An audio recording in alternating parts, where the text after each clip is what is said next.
तो अब हम लोग बात कर लेते हैं टाइफाइड फ़ीवर की सिम्टम्स के बारे में। तो सिम्टम्स तो सबसे पहले तो ये कि जब साल्मोनेला टाइफी बैक्टीरिया बॉडी के अंदर जाता है और बॉडी के ऊपर पहली सिम्टम सामने आती है, तो तकरीबन वो ड्यूरेशन होता है, इंक्यूबेशन पीरियड उसको बोला जाता है कि इन्फेक्शन के बॉडी में जाने और बॉडी के ऊपर सिम्टम आने तक का जो ड्यूरेशन होता है।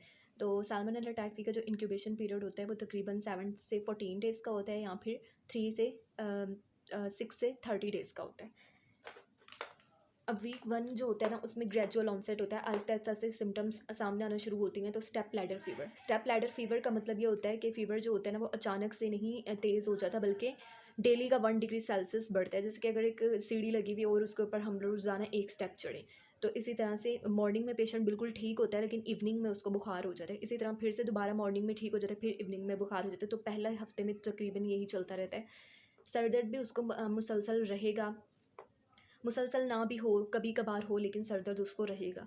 एक्सट्रीम टायर्डनेस, शदीद थकावट उसके अंदर पैदा हो जाती है, जैसे कि पूरी बॉडी के अंदर एक इम्यून रिस्पॉन्स जनरेट हुआ हुआ है, इन्फ्लामेशन चल रही है, बैक्टीरियल ओवरलोड हुआ हुआ है, इम्यून सिस्टम की और बैक्टीरिया की फ़ाइट चल रही है। तो इसकी वजह से पेशेंट को जो है वो शदीद किस्म की थकावट रहती है।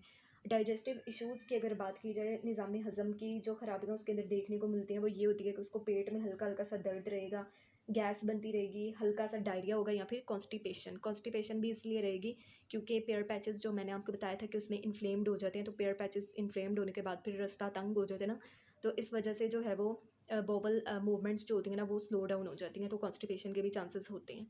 फ्लू लाइक सिम्टम भी देखने को मिलती हैं, यानी कि उसको जो है पेशेंट को गले में दर्द हो सकता है, कफ होती है, और इसके अलावा उसके साथ साथ पूरी बॉडी के अंदर एक दुख रही होती है, एक दुखन का एहसास होता है। एल्ब्यूमिन यूरिया भी देखने को मिल जाता है, पेशाब के अंदर यूरिया एल्ब्यूमिन का अखराज होता है, क्योंकि बॉडी के अंदर इन्फ्लेमेशन चल रही है साल्मोनेला टाइफी के अगेंस्ट। तो वो जो है वो इम्यून मीडिएटेड, या फिर इम्यून मीडिएटेड ना भी हो तो भी जो है वो क्योंकि इन्फ्लेमेशन बॉडी के अंदर चल रही है, तो इस ये इन्फ्लेमेशन गुर्दों को भी इफ़ेक्ट कर सकती है, क्योंकि अगर लिवर के अंदर चली हुई है तो लिवर के पास ही राइट साइड पे लिवर है, तो राइट साइड पे राइट किडनी भी तो है ना, तो उसके ऊपर भी इफ़ेक्ट पड़ सकता है। तो इसलिए एल्ब्यूमिन यूरिया का, पेशेंट को एल्ब्यूमिन अभी यूरिन के अंदर आना शुरू हो जाती है।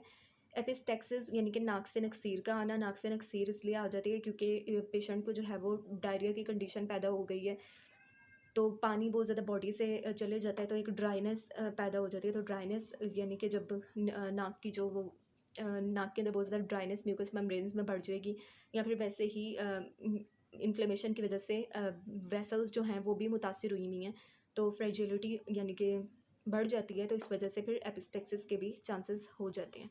एनोरेक्सिया मतलब कि भूख नहीं लगती, तो भूख ना लगना, इन्फ्लेमेशन चल रही है, साइटोकाइंस रिलीज़ हुए हुए हैं, तो जो एपेटाइट सेंटर होता है ब्रेन का वो भी इफ़ेक्ट हो जाता है, तो इस वजह से भूख नहीं लगती।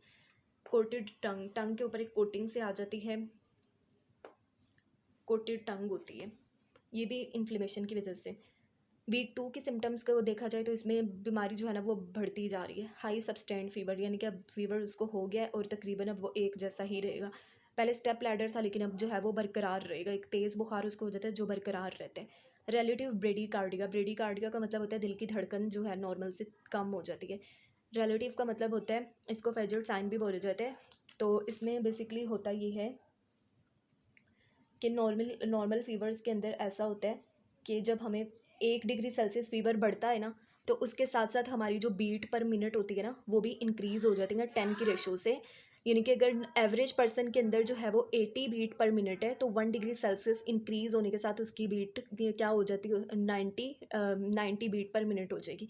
अभी मैंने जैसे कि कहा कि टाइफाइड के अंदर 103 से 104 डिग्री सेल्सियस तक टेम्परेचर होता है, तो अब 104 जब पेशेंट को हो जाता है, 104 फ़ारेनहाइट हो जाता है, तो उसमें उसकी बीट पर मिनट होनी चाहिए 110,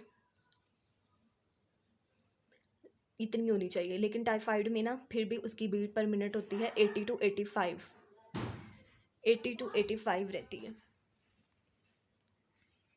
80 टू 85 बीट पर मिनट रहती है। तो इसे रिलेटिव ब्रेडीकार्डिया बोला जाता है, यानी कि ये टाइफाइड की ही एक मखसूस निशानी है। आम बुखारों में ऐसे ही होता है कि जब पेशेंट का 1 डिग्री सेल्सियस बढ़ता है तो उसके साथ उसकी हार्ट बीट जो होती है वो भी 10 इंक्रीज़ हो जाती है। जैसे कि अगर नॉर्मल 80 है ना तो 1 डिग्री सेल्सियस बढ़ा है तो उसकी 90 हो जाएगी, इसी तरह 1 डिग्री सेल्सियस और बढ़ा है तो उसकी 100 हो जाएगी, इसी तरह 1 डिग्री सेल्सियस और बढ़ा है तो उसकी 110 हो जाएगी। लेकिन टाइफाइड एक ऐसा फीवर होता है कि जिसमें रिलेटिव ब्रेडिकार्डिया देखने को मिलता है, यानी उसमें 104 फ़ारेनहाइट बुखार होने के बावजूद भी उसकी हार्ट बीट जो होती है ना वो इतनी तकरीबन होती है। और इसकी वजह ये होती है कि साल्मोनेला टाइफी जो होता है ना उसने एंडोटॉक्सिन्स रिलीज़ किए हुए हैं जो कि डायरेक्टली हार्ट की जो साइनो एट्रियल नोड होती है ना उसको इफ़ेक्ट करती है। उसको जब वो इफ़ेक्ट करती है तो उसकी वजह से जो है वो हार्ट रेट स्लो डाउन हो जाता है। इसी तरह दूसरी रीज़न ये भी हो सकती है कि इन्फ्लेमेशन चल रही है, साइटोकाइंस रिलीज़ हुए हुए हैं, तो ऑटोनॉमिक नर्वस सिस्टम के अंदर डिसफंक्शनिंग सी आ जाती है, तो इसकी वजह से भी जो है वो दिल की धड़कन पे असर पड़ता है, वो हल्की हो जाती है।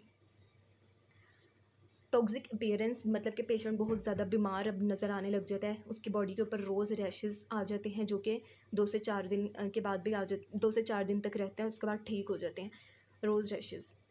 उसके अलावा जो है वो उसके अंदर एब्डोमिनल डिस्टेंशन, पेट उसका जो है वो बहुत ज़्यादा उसके अंदर सख्ती सी भी आ जाती है, और ख़ास तौर पे जब उसके राइट इलियक फोसा में प्रेशर अप्लाई करके दोबारा से प्रेशर हटाया जाएगा तो बहुत पेन फील होगी, क्योंकि राइट इलियक फोसा में ही तो उसके पेयर पैचेस पड़े हुए हैं, और पेयर पैचेस का जो हाल हुआ है इन्फ्लेमेशन की वजह से वो मैं आपको पहले बता चुकी हूँ।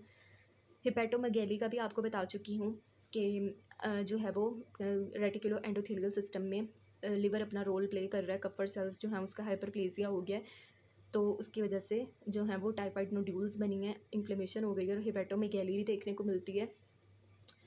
उसके अलावा डायरिया भी हो जाता है। डायरिया में पी सूप यानी कि मटर का जो कह लें कि सूप अगर आप बनाएं ना तो उस टाइप का डायरिया इसको हो जाता है। डिलीरियम हो जाता है, हज़ियानी कैफियत हो जाती है, टाइफाइड स्टेट इसे बोला जाता है। टंग अगर देखी जाए तो टंग बहुत ज़्यादा ड्राई होती है और ब्राउन कलर की कोटिंग होती है उसके ऊपर। अब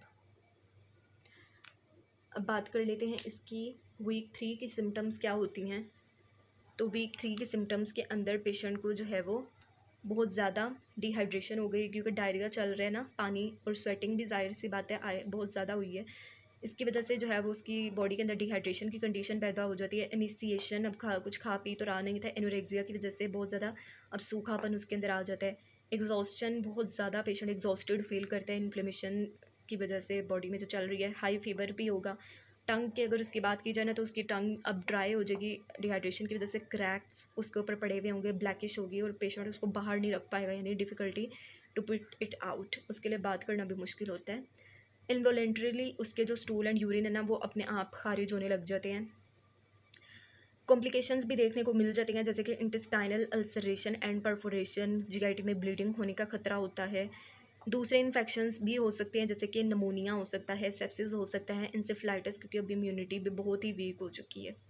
ये इसकी वीक 3 के सिम्टम्स हैं। वीक 4 जिसको जो है वो रिकवरी फेज़ भी बोला जाता है, तो इसके अंदर अब पेशेंट जो होता है ना वो ग्रेजुअली उसकी कंडीशन ठीक होने लग जाती है, इम्प्रूवमेंट आने लग जाती है, भूख ठीक होने लग जाती है। उसके अलावा पीछे जो उसकी ये जो हम लोगों ने पढ़ा था टंग वगैरह ठीक होने लग जाती है, डाइजेस्टिव इश्यूज़ भी उसके ठीक होने लग जाते हैं, लेकिन जो वीकनेस होती है ना वो बरकरार रहेगी। और उसके अलावा जो है वीकनेस बहुत ज़्यादा होने की वजह से हेयर फॉल भी, क्योंकि ना इसमें स्मॉल इंटेस्टाइन मुतासिर हुई हुई है ना, पेयर पैचेस मुतासिर हुए हुए हैं, तो स्मॉल इंटेस्टाइन से ही न्यूट्रिएंट्स ने बॉडी का हिस्सा बनना होता है ना, तो जब स्मॉल इंटेस्टाइन में पेयर पैचेस की इन्फ्लेमेशन है तो जाहिर सी बात है कि न्यूट्रिएंट्स बॉडी में उस तरह से एब्जॉर्ब नहीं हो पा रहे, तो हेयर फॉल भी आ जाता है। कंटिन्यूड वीकनेस, उसकी वीकनेस बरकरार रहेगी। अब ऐसा भी हो सकता है कि टाइफाइड दोबारा लौट के भी आ सकता है, लेकिन ये सारी की सारी इस तरह से इसकी सिम्टम्स थी। आई होप आप लोगों को अच्छी लगी होंगी।